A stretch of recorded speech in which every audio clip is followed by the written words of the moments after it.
যেতিয়া আপোনাৰ 7th হাউচত শনি বিৰাজমান হয়, শনি বিৰাজমান হ'লে আপোনাৰ স্পাউচ নাইবা আপুনি ডমিনেটিং নেচাৰৰ হ'ব পাৰে। শনিয়ে লগ্নক দৃষ্টি দিয়াৰ কাৰণে আপোনাৰ স্নায়ুজনিত বেমাৰ নতুবা হাড়ীজনিত ৰোগ হ'ব পাৰে।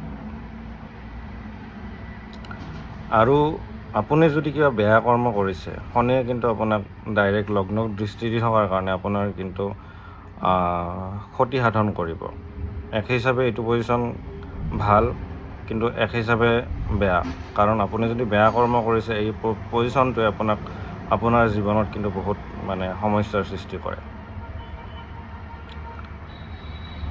বিবাহৰ ক্ষেত্ৰত ডিলে হয়, কাৰণ শনি ডিলেৰ কাৰক।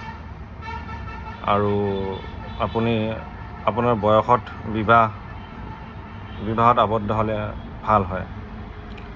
আৰু আপোনাৰ বিবাহে আপোনাক ৰেষ্ট্ৰিকশ্যন আনি দিয়ে, আপোনাক বাউণ্ডাৰী এটা ছেট কৰি দিয়ে। শনি গ্ৰহটো আপোনাৰ এটা ৰিং পিন্ধি থাকে নহয়, সেইটো আপোনাৰ এটা বাউণ্ডাৰী। শনি গ্ৰহই মানুহক এই বাউণ্ডাৰীত আবদ্ধ কৰে, এটা ৰুটিন ফ'ল' কৰাৰ কাৰণে আপোনাক বাধ্য কৰি তোলে। চ' তেনেকুৱা এটা পজিশ্যনত শনি গ্ৰহই ফল দিয়ে।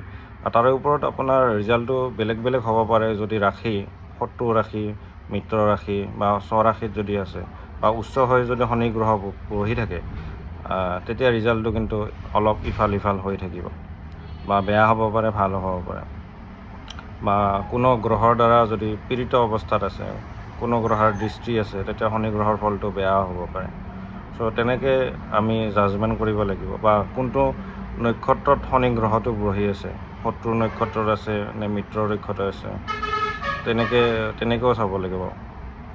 তাৰপিছতহে ভাল এটা আমি কনক্লুজনত উঠিব পাৰিম যে সেই আপোনাৰ পজিশ্যনটো ভাল নে বেয়া।